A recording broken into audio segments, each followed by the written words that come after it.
Guys, meron nag-comment sa atin na sinasuggest nga na gawin natin kay Trimax, no? Sabi niya dito, Kuya, lagyan nyo po ng speaker sa likod. May space pa naman po eh.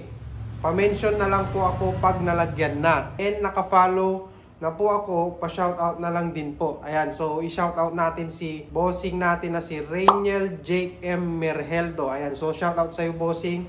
Salamat sa pag-comment at pag-suggest na lagyan nga natin ng speaker si Trimax, ano? Pero actually guys, meron ng speaker si Trimax simula nung lumabas pa yung sidecar niya at kinuha natin sa Bawang La Union. Ayan, so shoutout ko rin yung builder natin na si KD Customized Sidecar na gumawa nga ng ating sidecar para doon sa ating X-Max version 2. Siguro hindi lang niya napansin sa mga sumunod nating mga upload or yung mga previous mga upload natin kasi ang napanood niya is yung nakipag-meet up nga tayo dun sa Bypass Binalonan, yung grupo ng mga Toyota na Vios, yung BPN. Kaya nagsuggest siya na meron pa nga daw siyang nakitang space kay Trimax, kaya sabi niya lagyan natin ng speaker. Pero since nag-comment ka na dito, Bossing Rainiel, at shoutout kita kapag nalagyan ko na ng speaker. Actually, meron na siyang speaker kaya ipapakita ko sa'yo para makita mo yung simpleng setup ng sounds ni Trimax. Ayan guys, bali nakakumot pa si Trimax. Wala tayo kasing mahanap na isang malaking buo para makoveran siya ng isa.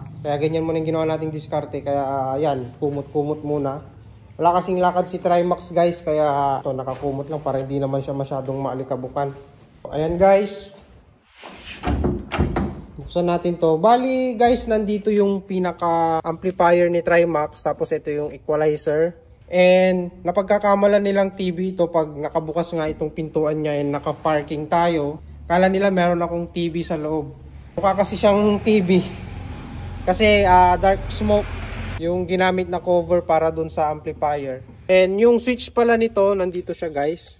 Ayan, pati yung mga ilaw nandyan din. Ayan, so switch natin. Ayan. Yung pinaka-speaker ni Trimax guys, nandito sa likod. Ito nga yung sinasuggest ni bossing natin na si Rainiel Jake.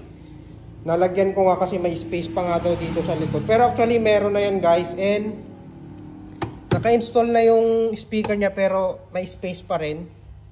And meron nga ako ditong dalang bag, mga tools at saka kung anong mga gamit ang nandito. And meron din tayo ditong daladalang parang fire extinguisher. Ayan, may space pa siya guys. Kapag mag-grocery ka, kasya pa dito eh.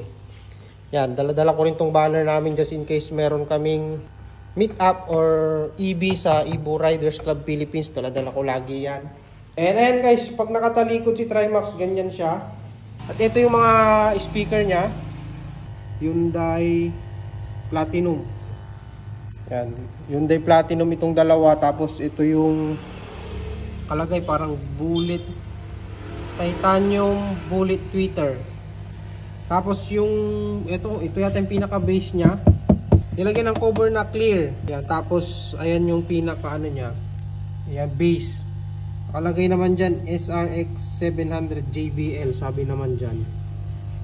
Ayan yung pinaka speaker niya guys, and syempre meron niyang ilaw. Ayan. Ganyan siya ang kalalabasan niya kapag sinwitch natin yung ilaw kasabay ng speaker. Para pag tumutugtog, syempre, meron din siyang dating. Pero pwede mo rin i-turn off yung ilaw kung gusto mo. Ayan guys. So patayin muna natin. Tapos yung supply pala nito guys, dito siya nanggagaling. Ito yung pinaka-battery natin. Bumili na rin ako ng simpleng charger para ma-charge natin in case na nagamit na natin siya ng mga ilang araw. Or pag bumaba yung voltage niya, china-charge na natin yan.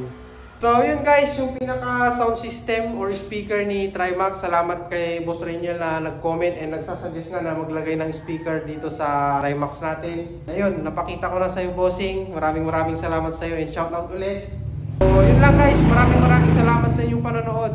Ride safe lagi. Peace out.